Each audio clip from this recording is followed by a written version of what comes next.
നമസ്കാരം.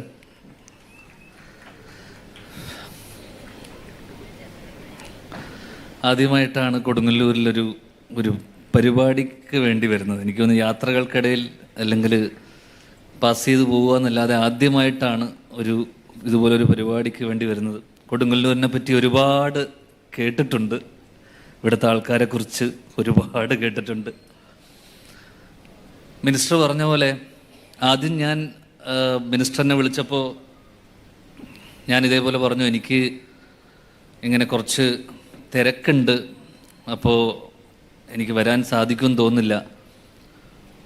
അങ്ങനെ മിനിസ്റ്റർ പല രീതിയിലും നേരത്തെ പറഞ്ഞ പോലെ സ്വാധീനം ഉപയോഗിച്ചു. ആ സ്വാധീനം ഉപയോഗിച്ചതിൻ്റെ പേരിലല്ല ഞാൻ വന്നത്. കാരണം എന്നെ വിളിച്ച ആൾക്കാരൊക്കെ തന്നെ, ഇപ്പോൾ ഇവിടെ ഇരിക്കുന്ന ഹൈദർ അലി എല്ലാവർക്കും അറിയായിരിക്കും, മാധ്യമപ്രവർത്തകനാണ്. അദ്ദേഹമൊന്നും ജീവിതത്തിൽ ആരെ പറ്റിയും നല്ലത് പറഞ്ഞ് ഞാൻ കേട്ടിട്ടില്ല. എന്നെപ്പറ്റി 2 വാക്ക് പറഞ്ഞാൽ പോലും ആദ്യം 2 കുറ്റം പറഞ്ഞിട്ടേ ചിലപ്പോൾ നല്ലത് പറയുള്ളൂ.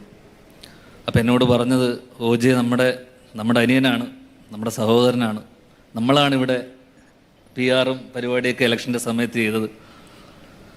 പിന്നെ എന്നെ വിളിക്കുന്നത് ജെയിൻ യൂണിവേഴ്സിറ്റിയുടെ ഓണറായ ടോം എന്ന് പറഞ്ഞു. ടോം നമ്മുടെ ഒരു സുഹൃത്താണ്. ടോമും വിളിച്ചിട്ട് ടോമിൻ്റെ കോളേജിലൊരു പരിപാടിക്ക് വരാൻ വേണ്ടി വിളിച്ചു. ഞാൻ പറഞ്ഞു, ടോം എനിക്ക് സമയമില്ല, അതുകൊണ്ട് വരാൻ സാധിക്കുമെന്ന് തോന്നുന്നില്ല. ടോം വെക്കുമ്പോൾ എന്നോട് പറഞ്ഞു, ധ്യാനം എൻ്റെ കോളേജിൽ വന്നില്ല കുഴപ്പമില്ല, കൊടുങ്ങല്ലൂർ ധ്യാനം ഒന്ന് പോകണം, ഓജയുടെ പരിപാടി, ജിനീഷിൻ്റെ പരിപാടിക്ക് എന്തായാലും പോകണം, ഭയങ്കര നല്ല ആളാണ്, നമ്മളെ ഒരുപാട് സപ്പോർട്ട് ചെയ്യുന്ന ഒരാളാണ് എല്ലാ രീതിയിലും. അപ്പോഴും ടോമും അങ്ങനെ ആരെ പറ്റിയും നല്ലത് പറയുന്ന ആളല്ല എന്ന് എനിക്കറിയാം. പിന്നെ വിളിക്കുന്ന ലിസ്റ്റിൻ സ്റ്റീഫനാണ്.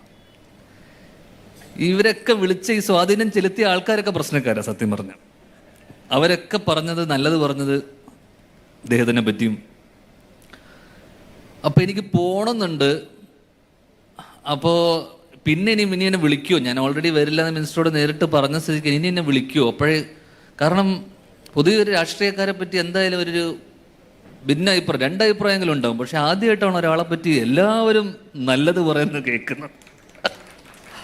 അതിലെന്തോ പ്രശ്നമുണ്ടല്ലോ എന്ന് വിചാരിച്ച് ഞാൻ എന്നാൽ പിന്നെ വിളിച്ച് മിനിസ്റ്ററോട് അങ്ങോട്ട് വിളിച്ച് ഞാൻ വരാം, ഫ്രീ ആണ്, കുഴപ്പമില്ല, എങ്ങനെയെങ്കിലും അഡ്ജസ്റ്റ് ചെയ്ത് വരാമെന്ന് വിളിക്കുമ്പോൾ ഒരു ദിവസം രാത്രി കാണാൻ എന്നെ ഒരാൾ വിളിക്കുക, രാഹുൽ മാങ്കൂട്ടത്തിൽ,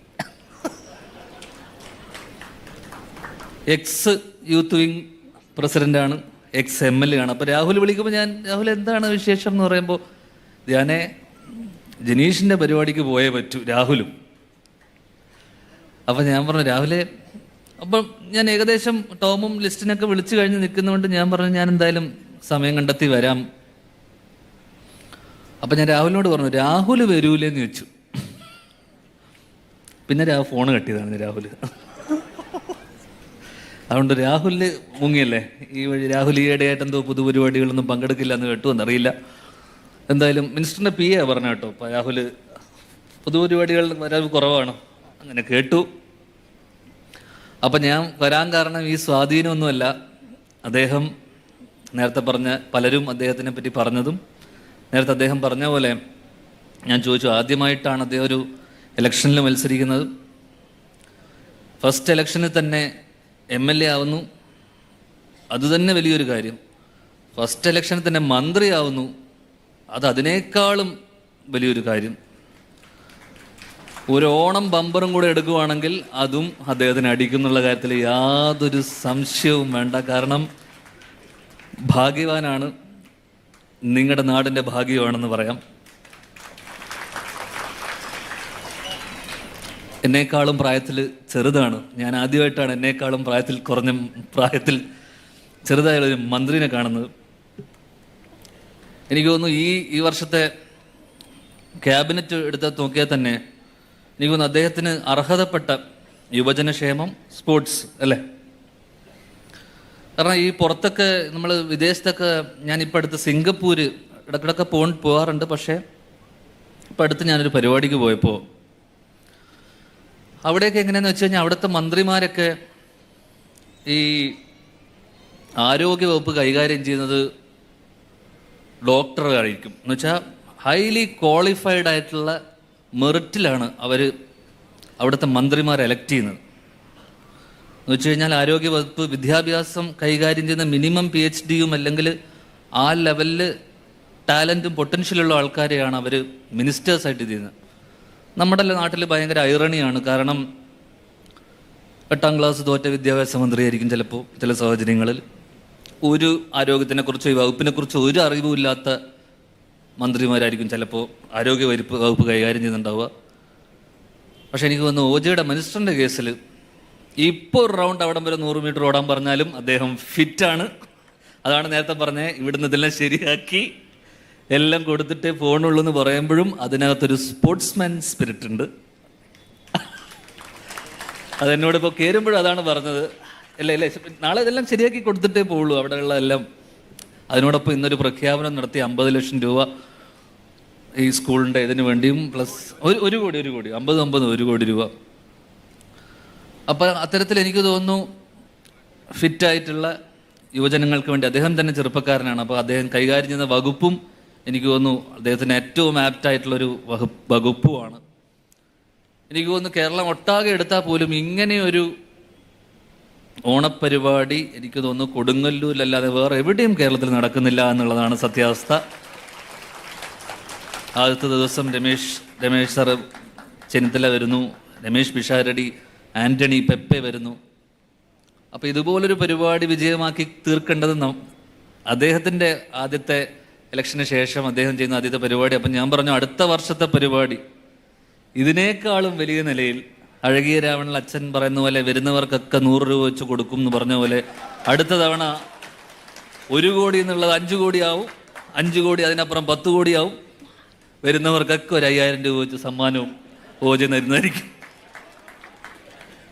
കാരണം ഇത് അന്ന് വരും. കാരണം ഇത്തവണ 1 കോടി പ്രഖ്യാപിച്ചിട്ടുണ്ട്, അടുത്തവണ 2 കോടിയെങ്കിലും വേണ്ടി വരും. എന്തായാലും അദ്ദേഹത്തിൽ ഒരുപാട് പ്രതീക്ഷ ഈ നാട്ടും നാട്ടുകാരും അർപ്പിച്ചിട്ടുണ്ടെന്നുള്ള തെളിവാണ് ഈ കയ്യടിയും അല്ലെങ്കിൽ ഈ നമ്മളീ കണ്ടുകൊണ്ടിരിക്കുന്നതൊക്കെ തന്നെ. നമുക്ക് അവസാനം എന്തായാലും തിരിച്ച് ഈ പരിപാടി തകൃതോണം, ഓണം എന്ന് പറയുമ്പോൾ ഒരുപാട് അങ്ങനെ ഓർമ്മകളൊന്നുമില്ല. ഞങ്ങളുടെ മലബാറിൽ ഓണം വലിയ കാര്യമായിട്ട് അങ്ങനെ ആഘോഷമൊന്നുമില്ല. കാരണം സദ്യ കഴിക്കലൊന്നുമില്ല. ഓണത്തിൻ്റെ അന്ന് പോലും ബിരിയാണിയൊക്കെ അല്ലെങ്കിൽ വല്ല മീൻകറിയൊന്നും ഇല്ലാത്ത സദ്യയൊന്നും ഞങ്ങളുടെ അവിടെ ഇല്ല. അപ്പോൾ ഓണം ഓർമ്മകൾ ഈ വർഷമാണെങ്കിൽ അച്ഛൻ മരണപ്പെട്ട 6 മാസം 7 മാസം കഴിഞ്ഞിട്ടുള്ളൂ. അതുകൊണ്ട് ഈ വർഷം വീട്ടിൽ ഓണമില്ല. അപ്പം നിങ്ങളോടൊപ്പമാണ് സത്യം പറഞ്ഞാൽ ഈ വർഷത്തെ ഓണം. ഓണത്തിനെക്കുറിച്ച് പറയുമ്പോൾ ഓണം മുന്നോട്ട് വെക്കുന്ന ആശയം തന്നെ എല്ലാവരും ഒരുമിച്ച് കുടുംബത്തോടൊപ്പം അല്ലെങ്കിൽ ഒരു നാട് മുഴുവൻ ഒത്തൊരുമയോടെ കഴിഞ്ഞിരുന്ന കാലം അല്ലെങ്കിൽ ഒരുമിച്ച് നിൽക്കുക എന്നുള്ളതാണ്. നമ്മളെ നാട്ടിലൊക്കെ ഉള്ളത് പ്രധാന ഇതെന്ന് വെച്ച് കഴിഞ്ഞാൽ വല്ല പ്രളയമോ അല്ലെങ്കിൽ എന്തെങ്കിലും പ്രശ്നങ്ങൾ വരുമ്പോൾ മാത്രമേ നമ്മൾ നാട് ഒരുമിച്ച് നിൽക്കുന്നത് നമ്മൾ പലപ്പോഴും കണ്ടിട്ടുള്ളൂ. എന്തെങ്കിലുമൊക്കെ പ്രശ്നങ്ങൾ വരണം, അല്ലാത്ത പക്ഷം ഹോട്ടലിലടി, ഒന്ന് നോക്കിയാലടി, റോഡിലടി, പ്രശ്നം, ആൾക്കാർക്ക് അസഹിഷ്ണുത, ക്ഷമിച്ചു കൊടുക്കുക, ഇതിനുള്ള ഒരു ഇതുമില്ല, സഹാനുഭൂതി. ഞാനിപ്പം മിനിസ്റ്റർ വൈകിയതിൻ്റെ കാരണം അദ്ദേഹം നേരത്തെ പറഞ്ഞില്ല. അദ്ദേഹം വൈകാനുള്ള കാരണം വരുന്ന വഴിക്കൊരു ആക്സിഡൻ്റ് ഉണ്ടായി. ആക്സിഡൻറ്റിൽ പെട്ട 2 ആൾക്കാരെ അദ്ദേഹത്തിൻ്റെ പൈലറ്റ് വണ്ടിയിൽ അദ്ദേഹം ഹോസ്പിറ്റലിലേക്ക് അയച്ചു. അതുകൊണ്ടാണ് അദ്ദേഹം വൈകാൻ കാരണം. അതും ഒരു കൈയടിയൊക്കെ ആവും, അതിനൊക്കെ വലിയ കാര്യമല്ലേ. ഞാൻ വിളിച്ചപ്പോൾ ഇക്കയോട് അദ്ദേഹം അതാ പറഞ്ഞ. കാരണം മനുഷ്യന് ആത്യന്തികമായിട്ട് അല്ലെങ്കിൽ മെയിനായിട്ട് വേണ്ടത് കമ്പാഷനേറ്റ് കൈൻഡ്നെസ്. അതൊന്നും ഇന്നത്തെ കാലത്ത് മനുഷ്യർക്ക് വളരെ വളരെ കുറഞ്ഞു വിടുന്ന കാലത്ത് ഓണത്തിൻ്റെ അന്ന് മാത്രം ഒരുമിച്ച് നിന്നിട്ട് ഒരു കാര്യമില്ല. എല്ലാ ദിവസവും ഈ ഓണത്തിൻ്റെ ആശയം അല്ലെങ്കിൽ ഓണം ഒരുമിച്ച് നിൽക്കുക, എല്ലാ ദിവസവും മനുഷ്യത്വമില്ലാത്ത കാലത്ത് നമ്മൾ കണ്ടുവരുന്ന കുറേ ആൾക്കാരുണ്ട്. വളരെ ടോക്സിക് ആയിട്ടുള്ള ഒരു കൾച്ചറാണ്, വളരെയധികം ഹെയ്റ്റ് പ്രൊപ്പഗേറ്റ് ചെയ്യുന്ന ഒരു കാലഘട്ടത്തിലൂടെയാണ് നമ്മൾ കടന്നു പോകുന്നത്. അതുകൊണ്ട് തന്നെ എല്ലാ ദിവസവും ഓണം പോലെ ഒരുമിച്ച് നിന്നുകൊണ്ട് അടുത്ത വർഷവും മന്ത്രി പറഞ്ഞ പോലെ എന്നെ ക്ഷണിക്കണം. വീണ്ടും എന്നെ ക്ഷണിച്ചതിൽ ഒരുപാട് സന്തോഷം അറിയിച്ചുകൊണ്ട് നിർത്തുന്നു. ഏവർക്കും ഹൃദയം നിറഞ്ഞ ഓണാശംസകൾ.